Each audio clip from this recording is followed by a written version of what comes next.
சங்கீதம் 1 முதல் 6 வரை உள்ள வசனங்களை வாசிக்கலாம்.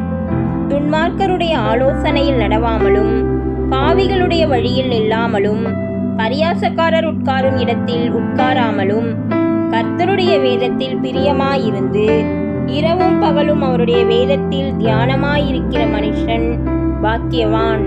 அவன் நீர்க்கால்களின் ஓரமாய் நடப்பட்டு தன் காலத்தில் தன் கனியை தந்து இலையுதிராதிருக்கிற மரத்தைப் போல் இருப்பான். அவன் செய்வதெல்லாம் வாய்க்கும். துன்மார்க்கரோ அப்படி இராமல் காற்று பறக்கடிக்கும் பதரை போல் இருக்கிறார்கள். ஆகையால் துன்மார்க்கர் நியாய தீர்ப்பிலும் பாவிகள் நீதிமான்களின் சபையிலும் நிலை நிற்பதில்லை. கர்த்தர் நீதிமான்களின் வழியை அறிந்திருக்கிறார், துன்மார்க்கரின் வழியோ அழியும்.